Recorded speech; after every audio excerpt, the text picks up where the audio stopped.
David Brown Milne is more than just a name in the art world. He was a beacon of creative brilliance whose influence continues to resonate.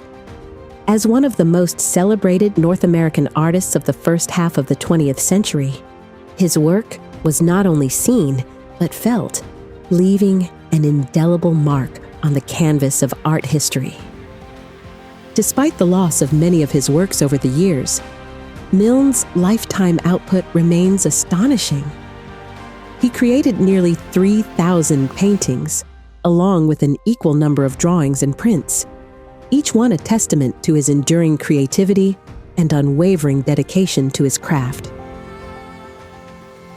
Milne was born into humble beginnings in Saugeen Township, Ontario, Canada, the youngest of 10 children in a poor family of Scottish immigrants. When he was 8, the family embarked on a new chapter, moving to the small village of Paisley, a name echoing their Scottish origins. This seemingly simple transition became the quiet beginning of a journey that would shape his artistic soul and lay the foundation for a legacy that would touch countless hearts. From a tender age, Milne was mesmerized by the breathtaking beauty of the natural world, the intricate shapes, vibrant patterns, and rich hues that surrounded him. This fascination was rooted in the world his parents created. His father, William, was an enthusiastic gardener and an avid reader, while his mother, Mary, crafted delicate tableaux from dry leaves, flowers, and moss, winning small triumphs at local fairs. She filled David's childhood with captivating stories and sharp observations about nature, instilling in him a deep reverence for its wonders. Young David absorbed these influences, laying the groundwork for the remarkable artistic vision that would define his future. In those formative years, he recognized nature as a mighty force, and the wish to capture its infinite beauty gradually became the purpose of his life. He began drawing early, eagerly filling the pages of his notebooks.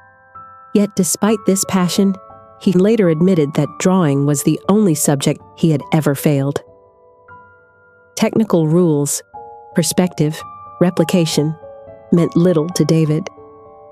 What mattered was the act of seeing, and so he continued drawing on his own terms.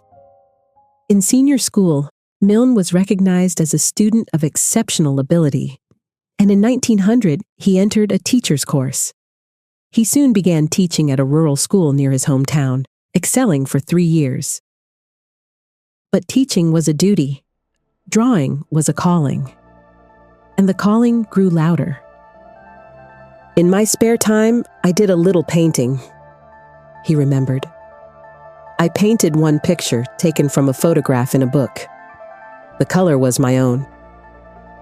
On bicycle trips, I went as far as Toronto and Niagara Falls and made some pencil drawings."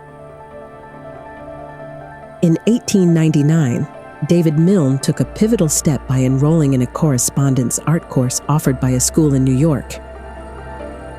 By 1903, he made the unflinching decision to leave teaching behind and pursue art fully.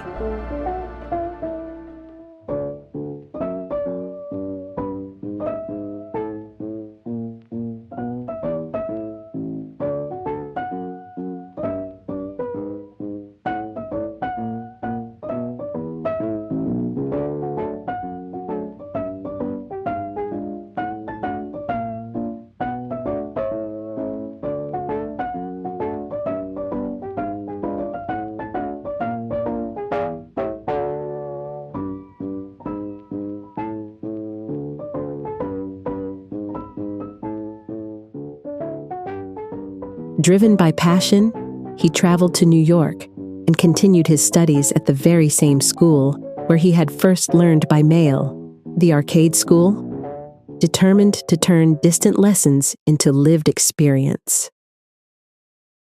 Though the school soon closed, taking with it the money he had paid in advance, Milne refused to give up. He joined the prestigious Art Students League, where realist traditions were increasingly intersecting with the rebellious new abstract movements, reshaping the art world. Today, his name is proudly listed on their website among their prominent former students. During his years at the Art Students League, Milne seized every opportunity he could to close the gaps in his knowledge. One meaningful chance for growth came in the form of additional lectures delivered by two towering figures of American art. William Merritt Chase, American Impressionist, founder of his own art school, celebrated for his vibrant and emotive canvases. Milne felt the impact of Chase's teachings profoundly. He also learned from Robert Henry, the powerful portraitist whose raw, unpolished depictions of urban life carved a new path for American realism. Henry's unflinching approach to the human condition added a new dimension to Milne's artistic education, broadening his sense of what art could confront. New York offered more than instruction. It offered revelation. Milne wandered through galleries that showcased European masters, feeling the shock of French Impressionism strike him for the first time. Claude Monet's works at the Paul Durand-Ruel Gallery, an institution dedicated to Impressionists from 1913 to 1950, left him deeply moved. At the revolutionary Gallery 291 in Midtown Manhattan, he stepped into an even more defiant world. Founded by Alfred Stieglitz, this gallery introduced America to avant-garde European art. Here Milne encountered the daring brilliance of Matisse, the dream worlds of Rousseau, the structural vision of Cézanne, and the lyrical abstractions of Brancusi. These encounters stretched his artistic imagination immeasurably. Reflecting later on his arrival in New York, Milne remarked, "I started off knowing no more about my destination than if I had been plunging into the sun." At first, he worked commercially, painting show cards and producing illustrations for Cosmopolitan and the Cavalier. But the city was molding him. He grew unwavering in the future he chose for himself.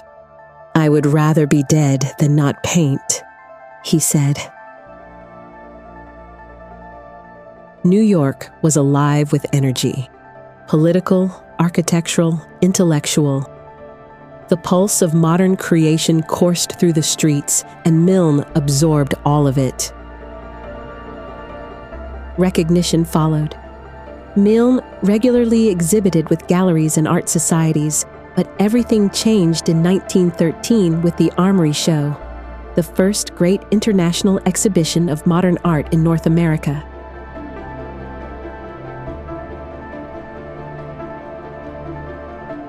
His 5 submitted works hung alongside masterpieces by Cézanne, Renoir, Monet, and others. The show traveled from New York to Chicago and Boston, and for Milne, it was a defining moment. His reputation grew. Milne served on juries for the American Watercolor Society and the Pennsylvania Academy of Art. His work was represented by the N.E. Montross Gallery, which showcased artists of the Eight: Henry, Prendergast, Lawson. J. Olden Weir, the elder American Impressionist, also supported him. By 1915, he was on the world stage, exhibiting at the Panama Pacific International Exposition in San Francisco, where his 7 watercolors earned a silver medal.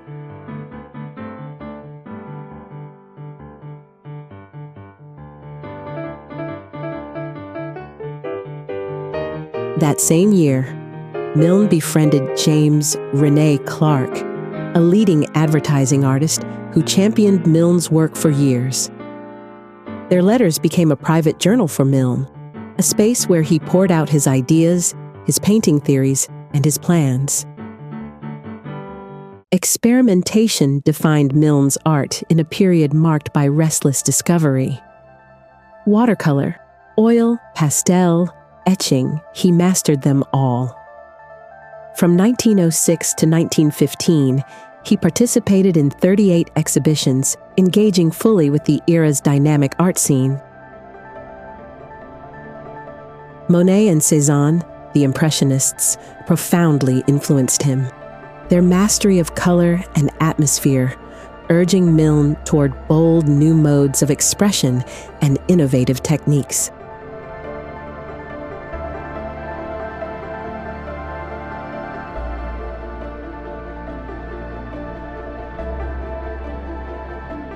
He stripped his palette to essentials, exploring the tension between black and white in his work. This exploration of contrast and depth became a defining feature of Milne's artistic vocabulary, helping to shape his distinctive and evocative visual language. American modernists inspired him too, encouraging him to push boundaries. After years at the epicenter of the American art world, Milne made a decisive shift. He moved to Boston Corner, a quiet town in New York State, devoting himself to landscapes, still vivid, still intense, but lighter, freer.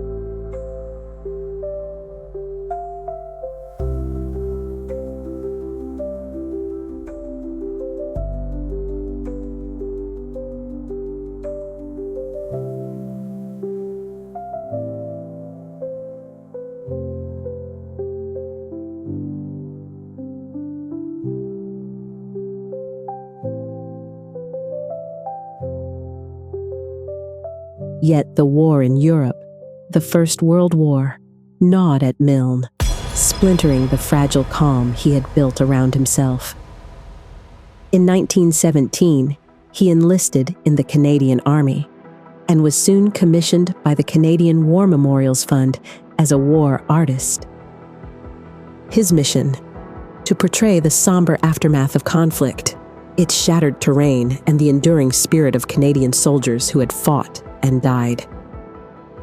In May 1919, he arrived in France. The war was over, but its haunting remains were everywhere. Milne painted more than 100 scenes: camps, marching troops, bombed villages, mass graves.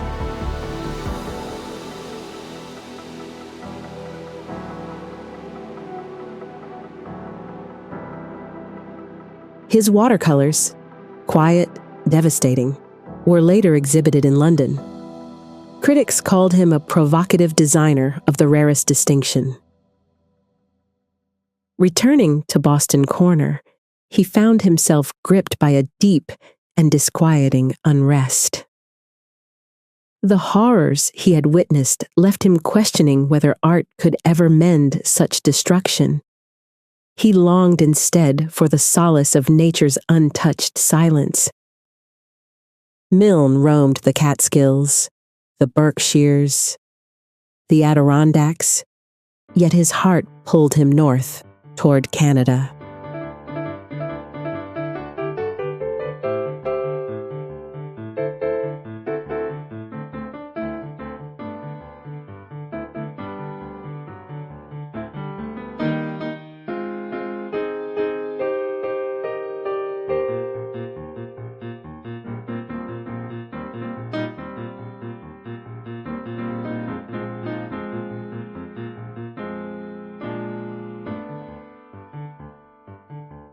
His first return was brief.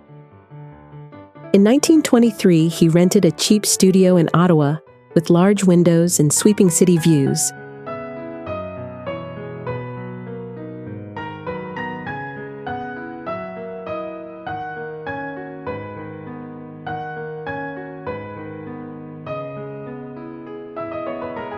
He painted a series of cityscapes.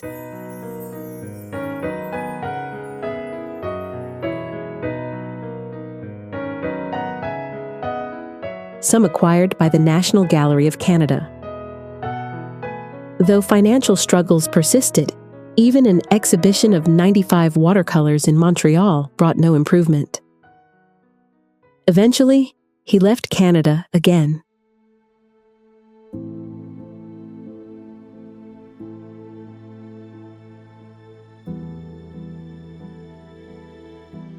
But he returned for good in 1929. "I turned my face homeward again," Milne wrote. His first destination was Northern Ontario. Milne led a spare, ascetic life, summering in a tent near Temagami, a secluded mining village.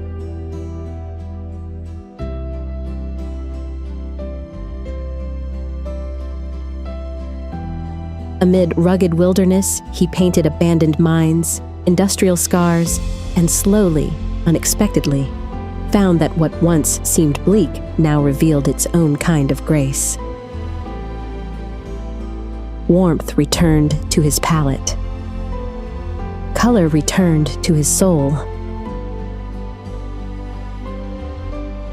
He journeyed further afield to Weston, Palgrave, and 6 Mile Lake, portraying his homeland not only in radiant, expressive oils, but also through a pioneering method of color dry points he had devised in 1922. At that time, the Group of Seven asserted themselves fully, their official formation having been declared in 1920. Their exploration of Canada's scenery, deeply shaped by Tom Thomson, struck Milne like a spark. Thomson's vivid tones and bold palette resonated with him. Of Thomson's tragic early death, Milne wrote with heartbreak. "Canadian art, apparently, for now at least, went down in Canoe Lake." The stark contrasts and rich hues of the landscape breathed new life into David Milne's work, revitalizing his artistic vision and reconnecting him with hope. Renewal began. Then recognition arrived. Vincent Massey and his wife, champions of Canadian art, acquired 300 paintings and were eager to support him further. Critics and curators now spoke with reverence of works once overlooked.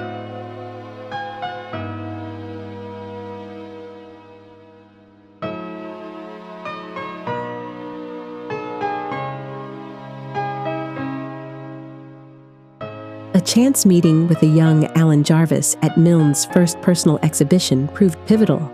Jarvis, who would later become director of the National Gallery of Canada, was captivated by Milne's art and brought his work to Douglas Duncan, the collector who became Milne's lifelong agent.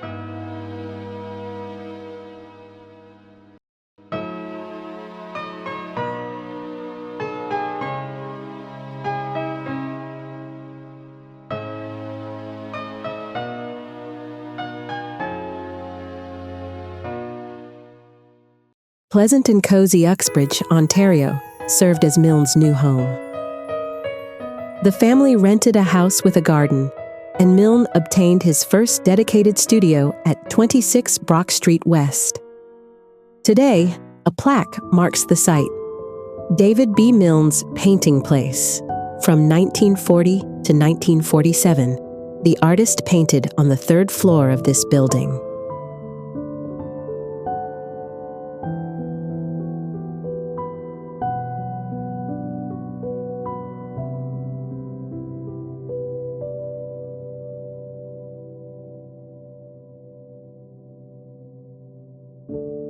This chapter altered the course of his art. Allegories, biblical references, and visionary scenes began to appear. Around the same time, Milne developed a fascination with Giotto. First with the Flight into Egypt, then with the Life of St. Francis frescoes.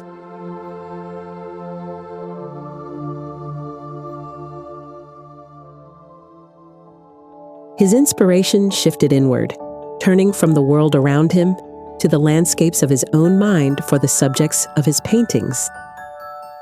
Milne examined his own artistic identity, weaving introspection into fantasy, adding tiny, whimsical details that hinted at hidden stories.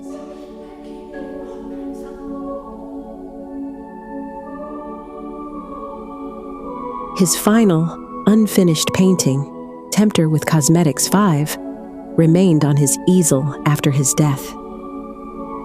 In it, childlike angels play with cosmetics and high-heeled shoes brought by a traveling salesman. A scene at once divine and everyday, temptation and innocence intertwined.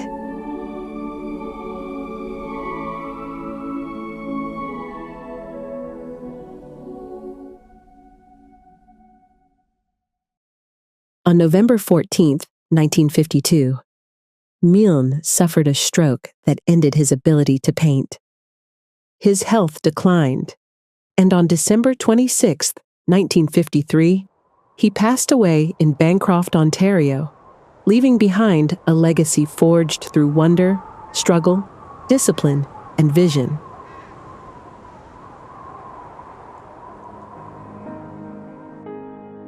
More than half a century later, David Milne's art continues to captivate and inspire. His work doesn't create distance, it pulls us closer, inviting us into his universe, his eye, his spirit. In 2012, his enduring legacy was honored with the opening of the Milne Study Centre at the Art Gallery of Ontario, a lasting tribute to a remarkable life lived through art. Feeling is the power that drives art. There doesn't seem to be a more understandable word for it, though there are others that give something of the idea: aesthetic emotion, quickening, bringing to life. Or call it love. Love without an object. Intransitive love.